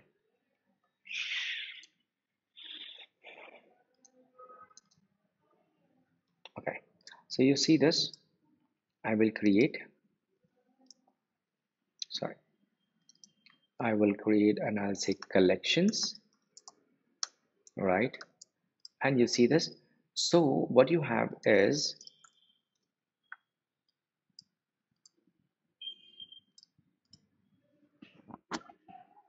okay, on the top of it, you have got collection as an interface. I repeat, collection is an interface. Okay, so I'll put here collection, and here I'll put interface. This is an interface. See the stereotype here. This is not a class. This is an interface. Okay. Okay, it does not allow me to extend, which is okay. So this is how it is. It's an interface. This collection is not a class. I repeat, it is an interface.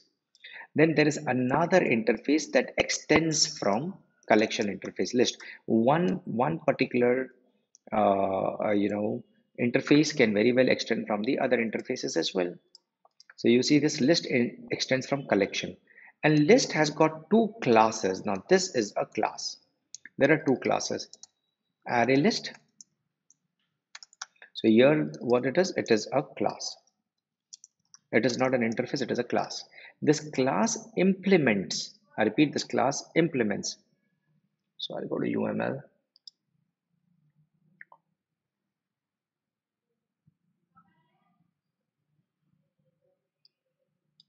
Okay. So, and this also I will remove. There is an extension here. So it extends.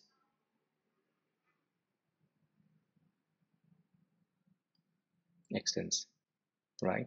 So I'll take this and put it over here. So the list extends collection, and here you see your array list.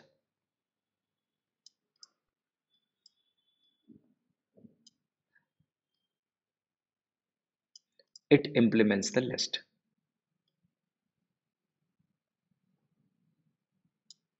It implements the list.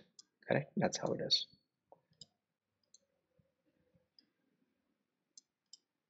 Right. Yes, perfect. Right. But then there is another class out here called linked list. Linked list. This is yet another data structure. And this data structure, this is the data structure wherein, I'll explain the difference between the two. Correct. So you've got linked list and you've got array list. These are the two classes that implements list. And this list extends collection. So whatever functions are declared on collection, those functions are inherited in the list. This is an interface, and array list and linked list implements list. List is not a functional interface, it's a normal interface. So array list and linked list implements list. So whatever is the functionality declared in list and whatever is the functionality declared in collection, right? All of that functionality is implemented by array list as well as the linked list. I repeat, array list and linked list are the classes that implements all the functionality of list, which in turn inherits from collection. So all the functionality declared here, all the functionality that is declared here are implemented by both of these classes. You got that? Then you also have another interface called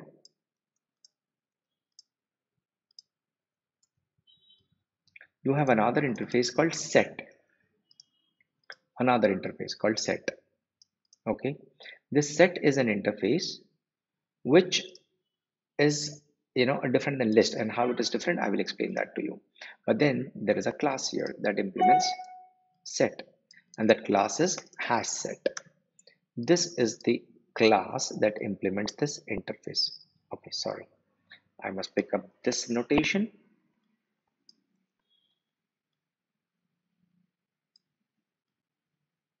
Okay, this is how it is.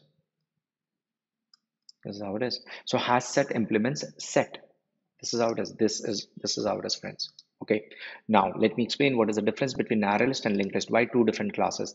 Here behind the scenes, the data structure that is used is arrays. Array is the backing data structure. Backing data structure means it is backed by arrays. Here it is an array, whereas over here it's a linked list. I hope you'll have studied in your colleges what a linked list is. So linked list is the backing data structure, right? Linked list is a backing data structure. That's how it is. That's the difference. Correct? See this. Got that, friends? I hope it's pretty simple to understand. And in case of linked list, what is the benefit of linked list? Insertions and deletions will be faster. In case of an array list, sequential reads will be faster, insertions and deletions will be slower. Just take it for now. You can write it down. Linked list, insertions and deletions will be faster. Whereas in case of array list, insertions and deletions will be slower, but sequential read will be very fast. Right? So you can decide if you want a data structure wherein you will be inserting in the middle of it, in between the so you have added 1, 2, 3, but between 2 and 3 now you want to add something else. So in that case, linked list is better if that is the kind of operation that you will perform in. I mean, if you are doing a lot of insertions and deletions in a given data structure, then linked list. Or else if you're doing fewer such insertions and deletions, then it doesn't matter. You can keep array list or linked list, no worries about it. Right? So but when it comes to having huge amount of data in these kind of data structures, it's important that you take a good decision whether you want to create a linked list or an array list. Your insertions and deletions will be faster, and your sequential reads will be faster, and insertions and deletions will be slower. So what is the difference between list and set? List can have duplicate values. Set will always have unique values. I repeat, set will always have unique values. Set will always have unique values. That's the point. Set will never have duplicate values. Correct? Set will never ever have duplicate values. That's how it is. This is the peculiarity of set, and then this is how it is. Now there is yet another thing as well, and that is that does not inherit from collection, but then there is a map and a hash map. So you do have an interface. You do have an interface called map, and then you do have a class called Hashmap, and this Hashmap again There is a relationship here. Okay, here. So Hashmap implements map. What is the difference between map and this? Here the difference is that you can store key value pairs. You can store data in the form of key value pairs. Key value pairs. Right? You can store data in key value pairs. That's how it is. Okay, I will give you example of each one of these. Array list and linked list, they both implement list. So the functionality, the behavior is the same, but the internal implementation of the behavior is different. Right? So whether I create a list. So now tell me one thing, I have been talking about this. You must always create a reference of what type. Here tell me out of all of these, please name the abstractions. Come on, I am waiting for your answer. Name the abstractions.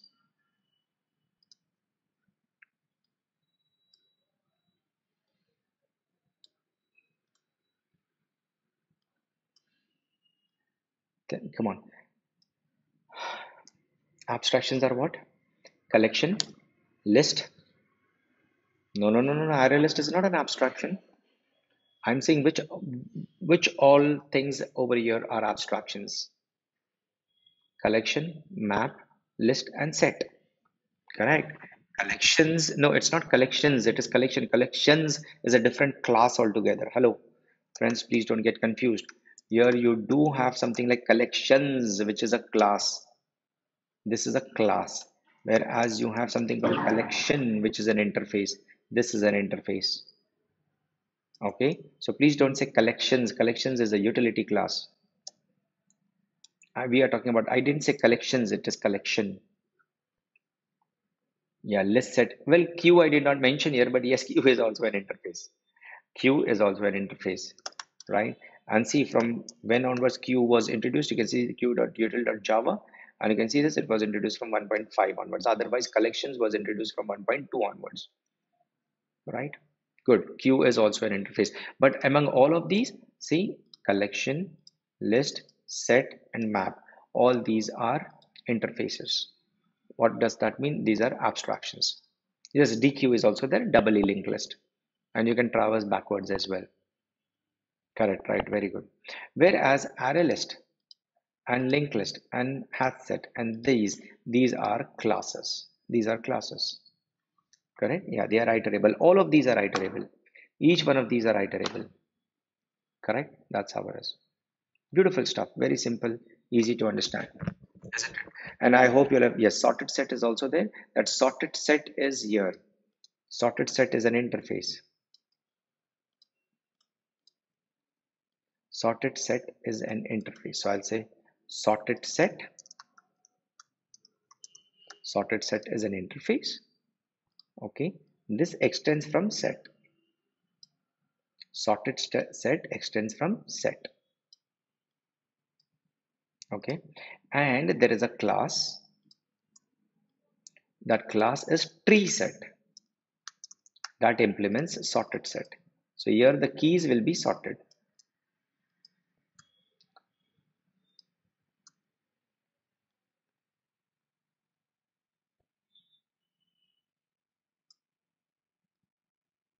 Right? Sorted set. This is how it is. See the hierarchy here. See the hierarchy here. Correct. What is the difference between what is that additional thing in sorted set? You get the data sorted, and tree set is the implementation of sorted set. If you want to have the right, that's how it is. Okay, so sir, can you please share the diagram? Yes, I will share all the diagrams, and today I'm going to give the diagrams to everyone, right? So please. Okay, I'm supposed to uh, give the attendance.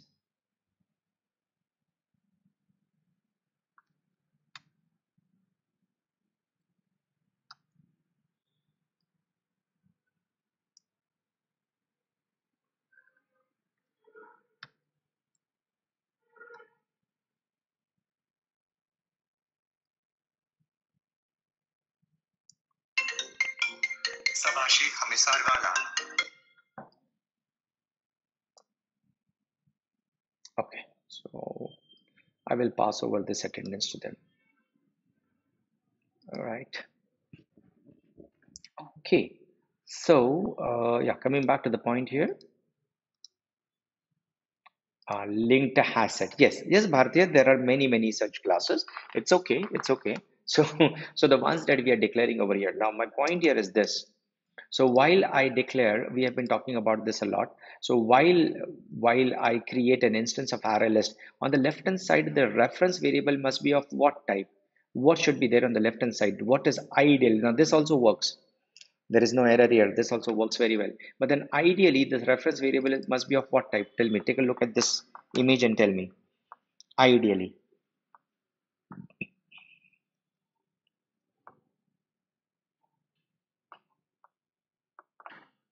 Anandya says list. Is there anyone else having any difference of opinion, or what do you think? No, not a set. Because when I say array list, Bharatiya, I cannot put set on the left hand side because array list does not implement set. Yes, interface type. So which interface? What I'm saying here is, yeah. So my question is, I'm saying new array list. Do you think here I must put array list, or I must put the array list is a class? It is an implementation. And I did mention that you must always, it is better to create the reference, or rather declare the reference of type what?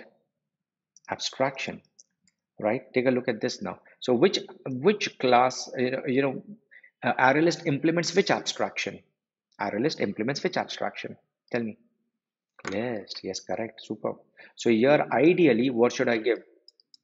I must give a list, right? I must give a list. See, everything compiles successfully. Why? Because array list implements list, and I can do this. Similarly, I could have created, see this, everything remains exactly as it is, but then I say list values 2, but this time I will say linked list. Makes sense?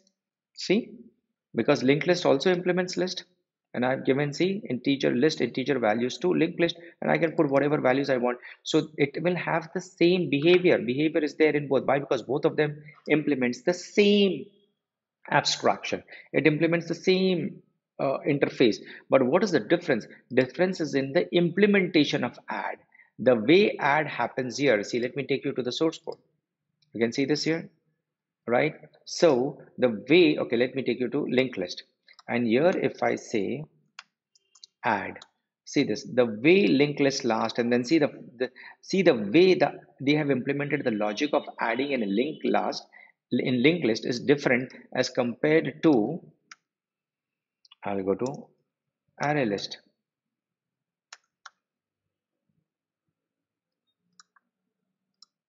Okay, and here in this array list, if I go to add, here you see the logic is different. The logic of add here is different, and the logic of add over here is different. See this? Here it's different, and in turn they are calling another method, and here you see the logic is different. So the service is the same, but the implementation of the service is different. That's exactly what the fun is all about. Why? Because both of these array list as well as linked list, they both implement which interface? They implement list interface. So they must provide the implementation of all the functionality that is declared here, but the implementation can be different. Now you understand what is an interface, what is a class, and how it really works, correct? So I can very well give list values of, but I can use the implementation as linked list. Everything works, and if I want to print this, everything works like a charm. Same stuff. Correct? You got this, isn't it?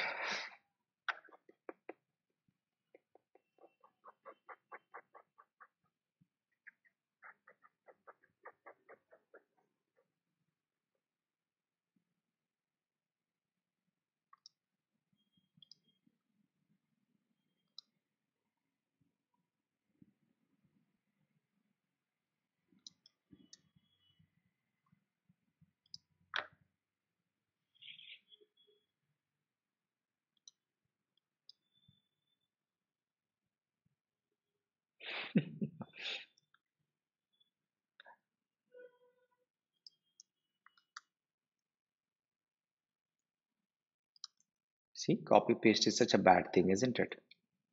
Copy paste is a bad thing, correct? Copy paste is a bad thing. Be very careful. Yes. Thank you. Right. So you see this is how it works, right? And now I would like to bring to your notice that if you have a set of integers, suppose, and if I say values 3, okay, I'll import this java.util dot set, and then I say values 3 is equal to new. What will I write? Hash set. Why? Because that is the, you can see this here.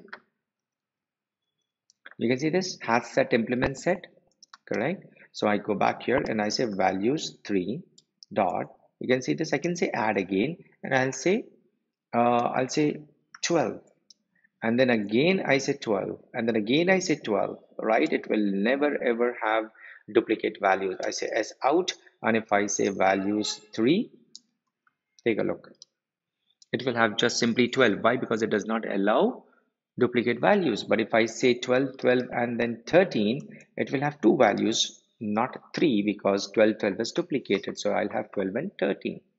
That's the difference between a list and a set, correct? Moreover, you also have something like,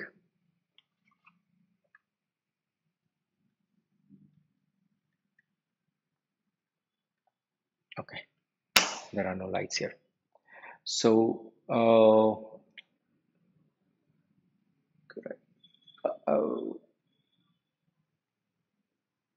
just a minute, friends.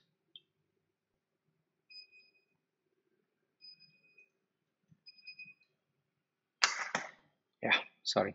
So map, for example, if I say string comma string, okay, or if I say integer comma string, suppose I say integer comma string, and if I say customers is equal to, or else I'll say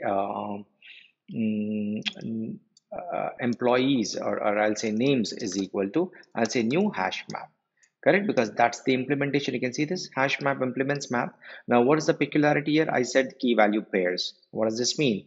Now here I'll say names dot put, right? I won't say add, I'll say put, and I'll say put and then key and then the value. So I'll say 101 comma, I'll say Shakir, and I say names dot put, I'll say 102, I'll say Farhan, right? I'll say names dot put, I'll say 103, and I'll say Murli, right? That's how it is. And then if I want to loop through it, and if I want to get the values, I will say for, I can always just simply also say, just for the sake of testing, I can just simply say names, and you see this, I'm expecting that it would print exactly you can see this 101 is equal to Shakir, 102 is equal to Farhan, 103 is equal to Murli. Can you see this?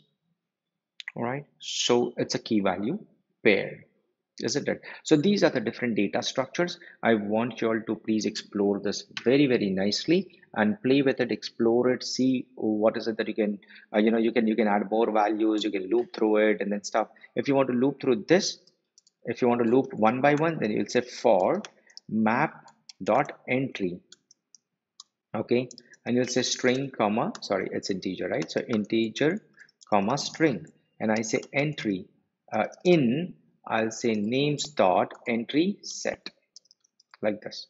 So now I will be able to loop through, and I can write one by one. I can say entry dot key, get key will print me the key, and then I'll say entry dot get value. All of these are the, see, we have discussed Java, my dear friends. Try and understand.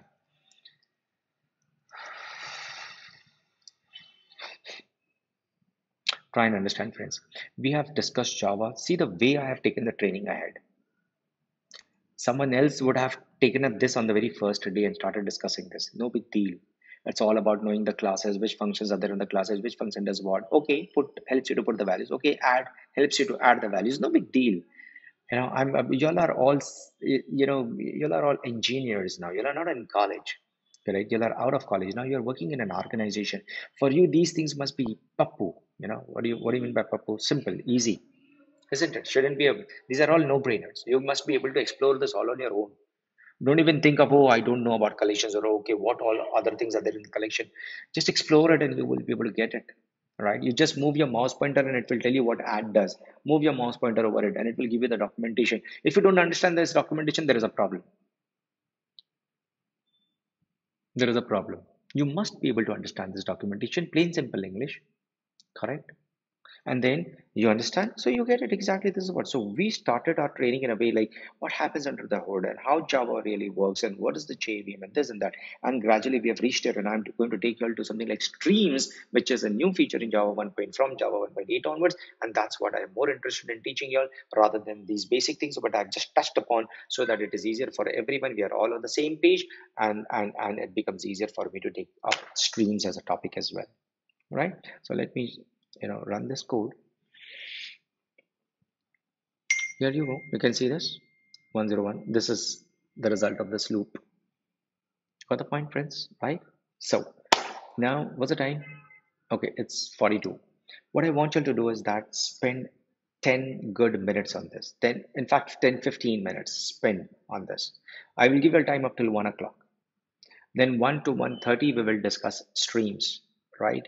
And then we will take a lunch break. So for good 20 odd minutes, well, 20 is not odd, so whatever, for nice 15-20 minutes, just play with this, just play with this.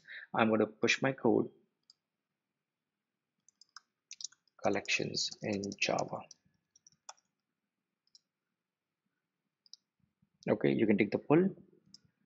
Here you go. Perfect. Take the pull.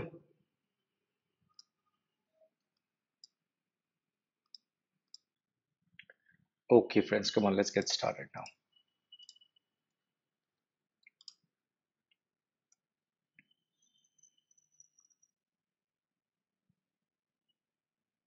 Correct. So we have taken an overview of how the collections work, and we have also seen in action. I mean, we did see the representation of the collections framework in the form of a diagram here like this. So we have discussed this. Now, from 1.8 onwards, they have made our lives all the more easier. So you just imagine if you want to make, if you want to see this now. Okay, let's consider this. I hope I hope my screen is visible to all of you. Please confirm. Is the screen visible, right? Okay, good, super.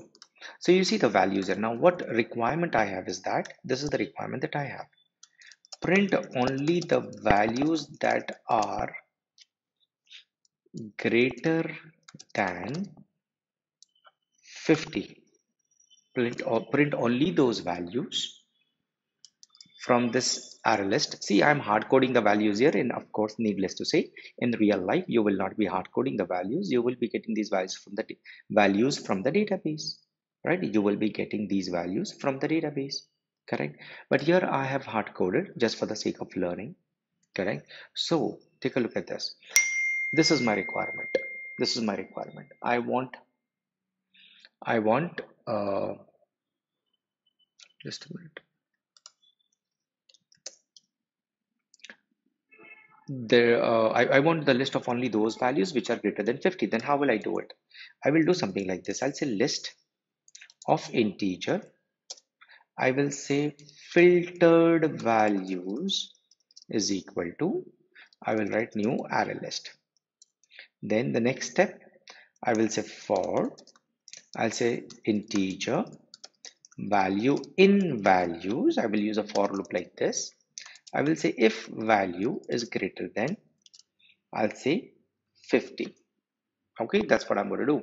If value is greater than 50, or I better say int value. You know what this int value, because value is an integer which is a class. So value is an object of that class. I want the exact int value so that I can compare it with what? I can compare it with 50, which is again an int value. I'll say if it is greater than 50, only then put it into what? The filtered values, otherwise not. So now when I say s out, I will get filtered values. Please see this. Okay, let me put here, s out, just a marker here, so that it stands out in my console. Please see. Right, you can see this here. Only 123 and 323. Why? Because these are the two values which are greater than 50. 32 and 12 are not greater than 50, and hence it did not appear here. Any doubts, any questions in this? Pretty simple logic. Take a look. Tell me if you have any doubts, any questions on this. Nothing can be simpler than this. Any doubts? Very simple stuff. Good, cool. This should be easy, right? I mean, it's a no-brainer, yeah. I mean, I'm just running a simple logic out here, isn't it? Correct. Now, another. All are there with me, right? Because I got an answer only from Monisha. All are there with me? Yeah, okay, good. So now I have another requirement. So this was one requirement. This was one requirement. Now I have another requirement. And my requirement is map the values into string objects concatenated with I'll say employee code. In short, what I want is, now I do not want the list of integer, but I want list of string. And I say mapped values is equal to, I'll say new array list. What I want is, I want string objects in the list concatenated with employee code colon whatever plus whatever is the code. In short, you see these values 123, 32, 12, 23. I want, these are integer values. I want to convert it to a string. It must be employee code 123, employee code 32, employee code 12, and employee code 323. That is what I want. So I'm saying mapped values, mapping integer string. I repeat, mapping integers to string. Again, I will do the same thing for, I'll say string value in I'll say values.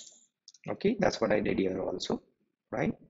Sorry, it's an integer, right? So I will be having an integer, but what I'm going to do is I'll say mapped values dot add, in brackets I'll say employee code colon plus value.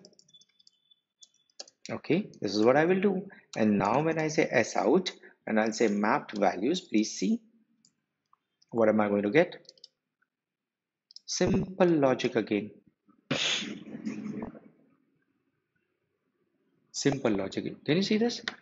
Employee code is 123, employee code is 32, employee code is 12, and employee. These are all strings. These are all strings, you see. These are all, I'm hard coding employee code plus whatever the value is. This is dynamic. Any questions on this? Again, simple piece of code, simple logic. Any questions? I am looking at the chat window. Please answer. Do you have any questions?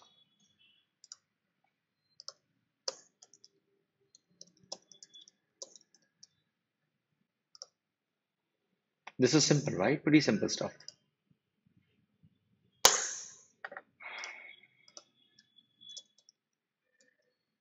If you have any doubts, any questions, absolutely feel free to ask me.